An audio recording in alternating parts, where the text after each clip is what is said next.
I kind of see it this way, that God has a secretly encoded message that he has embedded within you.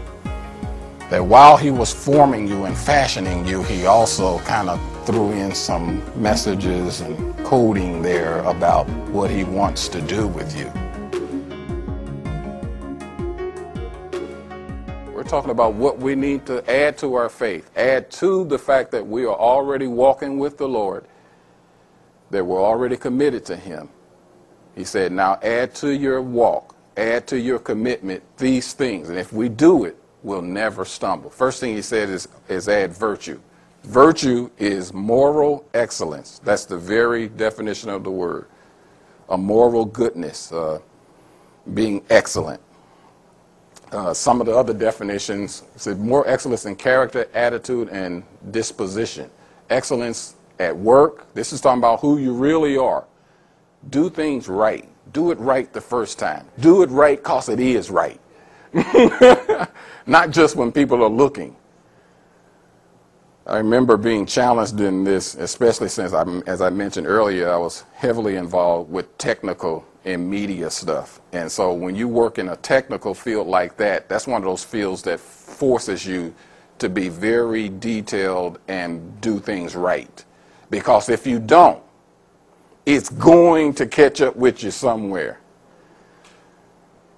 And many times, those of you who haven't grown up in church, I'm going to let you in on some of the church things that you may have seen when you visited sometimes. You know how sometimes it looked like everybody was all right. Everybody's, and you looking at them because some of those people, you know their lives behind the scenes. You go, you hypocrite, you fake, you up in the church, got your hands all raised up. Man, I know what you really like.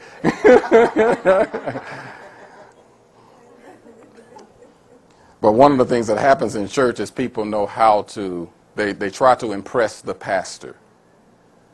And I'm not saying it's because I'm a pastor now, but because you got to remember, me and Carol, we sat where you're sitting for most of our life. We sat where you're sitting. We weren't up in the pulpit preaching and teaching.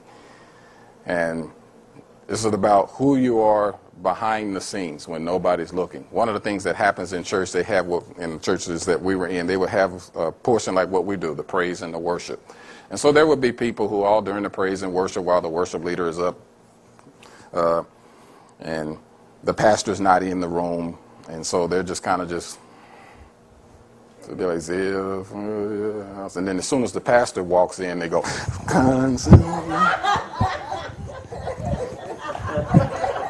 like they've been doing this the whole time because they want to impress the pastor that I'm here and I'm on fire. And I said, well, virtue, moral excellence, and character and attitude and disposition doesn't matter whether the pastor's here or not. Doesn't matter if anybody's looking at me or not. I'm going to do what's right.